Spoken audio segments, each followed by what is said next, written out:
저희가 사사기 마지막 부분을 다루어야 되는데 다루지를 않겠습니다. 그리고 바로 사무엘을 보도록 하겠는데요. 그 사사기 마지막 부분이 궁금하신 분들은 개인적으로 보셔도 될 것 같습니다. 제가 그렇게 말할 게 사실 없어요. 다만 여러분들이 참고하도록 한 가지만 말씀을 드리면 사사기 19장에서 21장까지는 정말 기가 막힌 이야기들이 나옵니다. 여러분들이 보신다면 한 가지를 유념해서 보셔야 되는데요. 그게 뭐냐면 신앙이란 이름으로 반윤리적 행동을 하는 것이 옳은가를 생각해야 합니다. 그뿐 아니라 기독교를 윤리로 이해하는 것도 옳은가, 이것도 생각을 해야 됩니다. 사사기의 마지막 이야기는 이 반윤리와 윤리 사이를 사람들이 계속 왔다 갔다 합니다. 그러나 신앙은 하나님을 경외하며 사는 삶입니다. 하나님을 경외하는 삶이란 말씀으로 하나님이 뜻하신 바를 알고 말씀을 행함으로 예배자의 삶을 사는 겁니다. 무엇으로 하나님 뜻한 바를 알고 말씀으로, 또 무엇으로 행함으로 말씀으로. 그래서 여러분, 예배자의 삶은 하나님이 정하신 예배에서 그리고 삶에서 드려집니다. 따라서 신자에게 예배란 코람데오죠. 하나님 앞에서 사는 삶이다 정의할 수 있고 신자의 삶 자체가 예배라고 할 수 있는 것입니다. 여러분, 삶의 예배가 없을 때, 다시 말해 말씀에 순종하는 삶이 없는 예배를 하나님이 기뻐하실 리가 없습니다. 여러분, 사이비나 이단 집단과 정통의 차이는 뭐냐면 신앙이란 이름으로 부도덕한 행위를 아무렇지도 않게 하는 것입니다. 반윤리적 신앙이 그렇게 될 수 있겠죠. 그러니까 상식적 수준에 미치지 못하는 신앙은 존재할 수가 없어요. 그것은 성경적 신앙이 아닙니다. 반대로 예배가 없는 윤리적 삶을 추구하는 것도 잘못입니다. 신앙을 세상에서 얼마든지 볼 수 있는 윤리나 도덕 차원으로 여기면 안 됩니다. 그건 단지 세상의 오름을 따라 사는 것이죠. 그래서 여러분, 세상에 또 보면 정말 반듯하게 살아가는 사람들 많지 않습니까? 믿지 않아도 참 저 사람 참 반듯하다. 윤리적으로 아무리 그게 고상하게 보인다 할지라도 여러분, 그건 하나님의 의 앞에는, 그 빛나는 의 앞에는 그 누더기가 아니라 그건 오물입니다. 여러분, 태양 앞에 서 있는 성냥불이 무슨 의미가 있겠습니까? 그래서 사사기는 신앙을 반윤리적 혹은 윤리적인 것으로 만들면 어떻게 되는지를 보여주는 것입니다. 말씀이라는 기준이 없어서 끊임없이 이 두 사이를 방황하게 되죠. 그러면 사람들이 정말 기괴하게 행하게 됩니다. 그러니까 사사기는 이것을 왕이 없어 소견대로 행하는 것이다 라고 정리합니다. 그래서 사사기의 마지막 말씀은 이렇게 끝납니다. 그때에 이스라엘이 왕이 없으므로 사람들이 각기 자기의 소견에 옳은 대로 행하였더라. 이게 처음부터 끝까지 가는 것입니다. 자, 그리고 이제 우리는 이제 사무엘서를 이제 보게 되는데요. 이게 사무엘서는 엘가나라는 한 사람의 이야기로 시작하죠. 성경은 그가 누구인지 아주 소상히 밝히고 있습니다. 그리고 그의 가정에 어떤 일이 있는지도 이제 알려주는데요. 엘가나에게는 두 아내가 있었습니다. 하나는 한나요, 하나는 브닌나죠. 근데 성경은 한나에게 자식이 없었다 그렇게 말합니다. 엘가나는 자기가 살던 지역을 떠나 실로로 가서 예배합니다. 그러니까 이것만으로도 이 엘가나가 그 시대 사사기 시대 사람들과 얼마나 대조적인지를 알게 되죠. 여러분, 사사기를 우리가 보면서 그 인물들 중에 누구도 실로에 가서 예배를 드리는 자가 없었어요. 참 이상하잖아요. 실로에는 하나님의 장막이 있고 제사장이 있는데도 불구하고. 그러나 엘가나는 하나님의 장막으로 나아갑니다. 그는 그냥 입술로만 그냥 내 자리에서 하나님 이름을 부르는 게 아니라 그의 몸과 마음이 예배를 위해 움직여야 함을 아는 거죠. 그런데 여러분, 오늘날 이건 우리에게 참 큰 문제입니다. 코로나를 겪으면서 더 크게 문제가 되고 있죠. 우리 예배관이. 여러분, 사사기의 미가가 어떻게 했는지, 단지파가 어떻게 했는지 한번 생각해 보십시오. 그리고 지금 나의 예배가 어떤 모습인지 여러분 한번 생각해 보셔야 됩니다. 그러나 저는 엘가나가 예배의 형식적 면을 잘 지켰다, 지금 그 말을 하는 게 아닙니다. 예배는 내가 누구에게 예배를 드리는지, 그리고 이 예배의 대상이 하나님이신데 이 하나님이 어떤 분이신지를 정확히 아는 데서 비롯돼요. 하나님이 누구신지를 알 때 우리의 마음이 떠난 예배, 불성실한 예배가 아니라 진정한 예배를 드릴 수 있습니다. 3절을 보십시오. 이 사람이 매년 자기 성읍에서 나와 실로에 올라가서 만군의 여호와께 예배하며 제사를 드렸는데, 여기 보면 여러분, 엘가나가 누구에게 예배했다고 말합니까? 누구? 만군의 여호와. 여러분, 이 만군의 여호와라는 단어가 여기서 처음 나옵니다. 성경에서. 그 이전에 안 나옵니다. 여러분, 만군의 여호와라는 말이 무슨 뜻인지 아십니까? 하나님이 천군천소와 모든 만물의 주권자라는 걸 뜻합니다. 여러분, 어느 나라든지 그 나라의 군사의 최종 통치자는 누굽니까? 그 나라의 최고 권력자죠. 그렇다면 엘가나는 그 시대에 왕이 없어서 자기 옳은 소견대로 행하던 이가 아니라는 것입니다. 엘가나에게 왕은 누굽니까? 하나님이신 것이죠. 그래서 엘가나는 만군의 여호와께 예배를 드립니다. 여러분, 이게 하나님이 나의 주권자이시고 주인이시고 왕이시라는 걸 알고 예배를 드리는 것과 아닌가는 어마어마한 차이인 것입니다. 똑같이 예배를 드려도. 여러분, 우리가 예배를 드릴 때 우리의 예배의 대상은 만군의 여호와이십니다. 생사화복의 주관자이시고 생명과 죽음, 모든 만물의 운명을 결정하는 분이 우리의 예배를 받으시는 분이십니다. 그래서 여러분, 예배는 종교적 관습도 신앙의 한 부분도 아닙니다. 예배는 마음과 몸이 우리의 전인이 하나님 앞에, 마치 고대시대의 왕 앞에 사람들이 어떻게 합니까? 왕이 나오면 이마를 땅에 엎드리고 대고 죽은 자처럼 그렇게 하지 않습니까? 그게 예배입니다.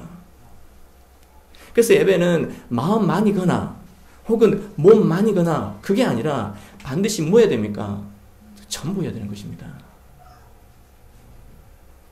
근데 이렇게 하나님 앞에 신실하게 예배를 드리던 엘가나에게 문제가 없었던가? 아니었습니다. 그가 온 가족을 데리고 예배하기 위해 실로를 올라갈 때마다, 예배를 갈 때마다 문제가 있었습니다. 엘가나가 제사를 드리고 난 다음에 제물의 분기를 어떻게 했냐면 한나에게 갑절을 준 겁니다. 여기 갑절이라는 단어가 원문의 정확한 의미가 뭔지를 알 수는 없습니다. 이게 실제로 갑절을 준 것인지 아니면 어떤 다른 부위를 준 것인지. 근데 그게 중요한 게 아니라 분명한 건 뭐냐면 엘가나가 누가 봐도 한나에게는 어떻게 됐다는 겁니까? 특별하게 대한 거죠. 그 엘가나 왜 그렇게 했나? 5절을 보시면 이는 그를 사랑함이라. 이는 그를 사랑함이라. 근데 여러분, 엘가나는 지혜롭지 못합니다. 그는 한나를 사랑했기에 위로한답시고 그렇게 한 것이죠. 근데 그 바람에 가정의 문제는 더 커집니다.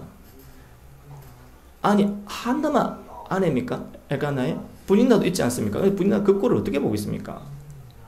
근데 여러분, 5절에 우리가 주목해야 될 말씀이 있습니다. 엘가나가 한나를 사랑함이라. 이 말씀에 뭘 더 붙입니다. 그 뒤를 보면 이렇게 말합니다. 그러나 여호와께서 그에게 임신하지 못하게 하시니. 엘가나가 그의 남편이 한나를 사랑했다, 사랑함이라. 그러나 여호와께서 그녀에게는. 여기 이 말씀이 어떤 의미인지 혹시 느껴지십니까? 이 뉘앙스가? 여러분, 이 말씀을 깊이 여러분들이 느껴야 사실은 한나의 이야기가 풀려서 갑니다. 여러분 한나가 분깃의 갑절을 받으니까 이 분인나가 어떻게 되겠습니까? 눈에서 이제 불꽃이 튀는 것이죠. 그래서 분인나가 한나의 마음을 격분하게 하고 괴롭게 합니다. 어떨 때? 예배 드리러 갈 때마다. 근데 무엇으로 격분하게 하고 괴롭게 했을까? 뭐 구체적으로는 알 수는 없지만 아마도 그녀의 태도와 말이었지 않았을까요? 그러니까 분인나는 보란듯이 자기 자녀들을 내세웠겠죠. 여러분, 격분하게 하는 것은요, 너무 화가 나서 미칠 것 같은 그런 의미고, 괴롭게 한다는 건 천둥이 치다는 의미인데요. 근데 여러분, 한나가 그렇게 격분하고 미칠 듯이 괴로워할 필요가 있을까요? 여러분, 혹시 아이들이 서로 싸우는 걸 본 적이 있으십니까? 그쵸? 아마 있을 건데요. 아이들이 싸울 때 어떻게 싸우던가요? 얼레리 꼴레리 하며 싸우죠. 그게 무슨 말입니까? 서로를 놀리는 거거든요. 서로를. 저도 어릴 때 많이 그랬던 것 같은데, 그러니까 누구든지 약점이 있고 놀릴 게 있잖아요. 그러니까 한나도 분인나를 격동하게 하면 되잖아요. 응? 그래, 분인나가 자기 자식들을 막 데리고 와서는 그 태도나 그 오만한 태도나 그 눈빛이나 그 말들로 괴롭힐 때, 그럼 나는 할 게 없나? 봐라. 내 거 봐라. 애가 내가 나한테 왜 이거 줄게? 니네 이런 거 있나? 없지? 여러분, 누가 불쌍합니까? 한나가 불쌍합니까? 분인나가 불쌍합니까? 여러분 눈에는. 여자가 남편의 사랑을 받지 못한다는 것은 그것은 여자가 겪을 수 있는 가장 큰 불행입니다.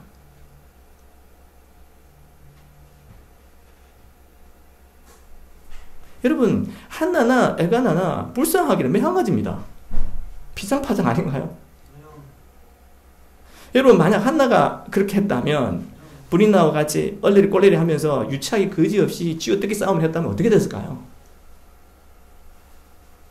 여러분, 한나는 분인나와 다를 바 없이 되었을 겁니다. 근데 한나는 그렇게 하지 않습니다. 왜인지 아십니까? 그녀는 지금 누구 앞에 있는지를, 왜 실로에 와 있는지를 알기 때문입니다. 자, 그렇다면 한나는 왜 그토록 격동하게 격분이 났을까요? 왜 분이 났을까요? 분인나 때문에? 자, 이걸 알려면 우선 분인나를 생각해야 됩니다. 여러분, 분인나의 문제가 무엇인지 아시겠습니까? 분인나는 잘못된 예배 태도를 지니고 있습니다. 어떤 점에서 그럴까요? 그녀는 우선 가족의 마음을 아프게 하고 있죠. 하나님이 그런 태도를 기뻐하실 리가 없습니다. 무엇보다 그녀의 마음이 하나님께 향해 있지 않습니다. 그녀의 마음이 어디에 향해 있습니까? 분인나의 마음이 그녀의 남편에게 있죠. 그녀의 남편에게. 여러분, 하나님이 그녀를 불쌍히 여기시고 자식을 주셨으나 정작 그녀는 하나님에 향해 있지 않습니다. 하나님이 베푸신 은혜에 만족하며 감사하지 않아요. 그녀가 만족하는 게 뭔지 아십니까? 그녀가 만족하는 건 그의 자식들이요. 그리고 그녀의 눈은 어디를 향했냐면 남편에게 향해 있어요. 그래서 분인나는 사실 몸만 와 있는 예배자예요. 여러분, 이쯤 되면 분인나와 한나의 차이를 이제 눈치채셔야 되는데, 한나가 너무 화가 나고 이제 괴로우니까 남편이 준 것도 안 먹어버립니다. 그러니까 이제 엘가나가 와서 달래요. 야, 어째서 네 마음이 슬프냐? 내가 그대 아들보다 낫지 아니하냐? 뭐 얼마나 지가 잘했길래. 근데 남편이 이렇게 스윗하게 달래면 안 먹을 아내가 어디 있습니까? 안 그렇습니까? 아무리 화가 나 있어도 달래면 아내는 다 말을 풀게 돼 있습니다. 저의 경험상. 그래서 한나는 뭐 씩씩하게 남편 애가 나 그러니까 그럼 그렇지 맞아. 아유 뭐 내가 뭐 그거 신경 쓸 거 있어. 그래서 애가 내가 값지나 줬으니까 내가 그거 다 먹어 치워야지. 다 먹어 치웠더라. 그렇게 말씀하지 않아요, 성경이. 대신 10절을 보시면 한나가 어떻게 하냐면, 한나가 이렇게 하는데도, 남편이 이렇게 하는데도 한나의 마음이 어떻다고요? 괴로워서 여호와께 기도하고 통곡하며. 이게 풀리지 않는 겁니다, 이게. 근데 무엇이 이 여자로 하여금 이토록 힘들게 하고 통곡하게 만들었을까요? 남편이 그걸 사랑하잖아요. 그런데 성경이 뭐라고 말합니까? 그러나 하나님은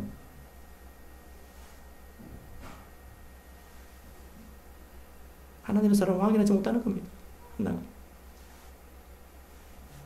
한나에게 갑절을 주니 이는 그를 사랑함이라. 그러나 여호와께서 그에게 임신하지 못하게 하시니. 여기 모든 게 답이 있어요.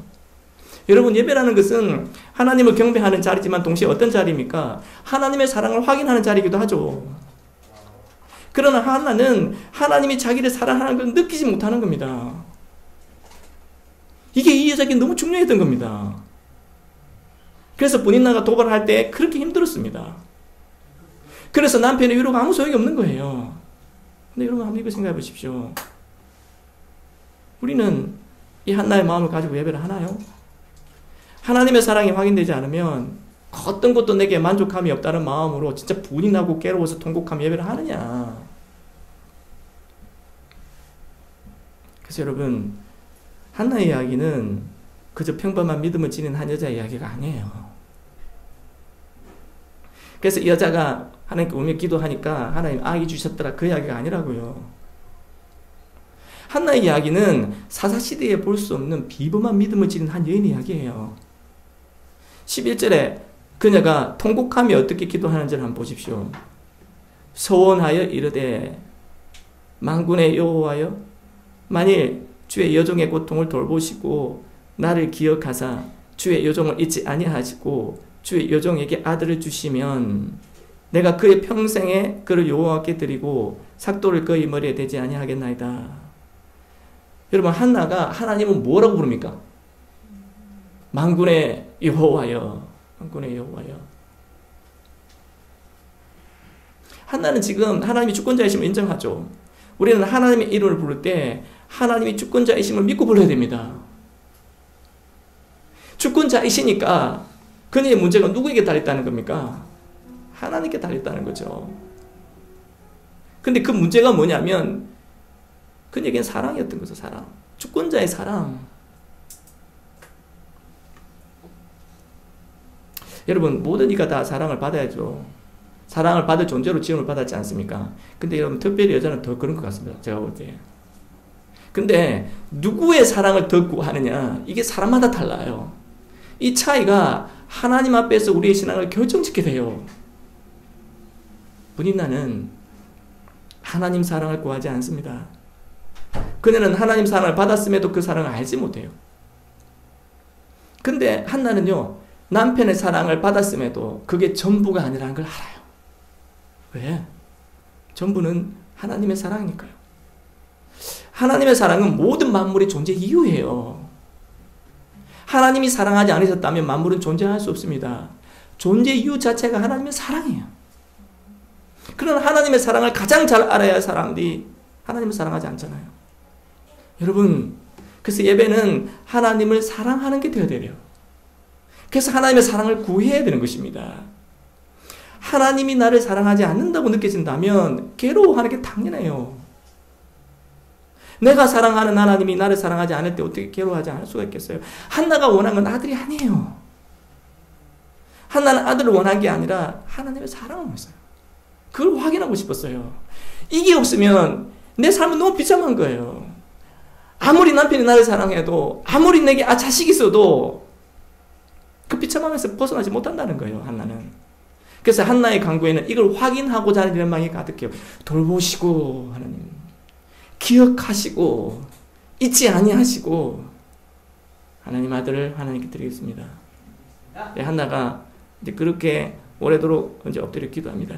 울면서 얼마나 속으로 간절히 기도했던지 입술만 움직이고는 음성이 들리지 않으니까 엘리 제사장이 보다가 술에 취했구나 저게, 야 너 술 끊어, 그렇게 말할 정도였죠.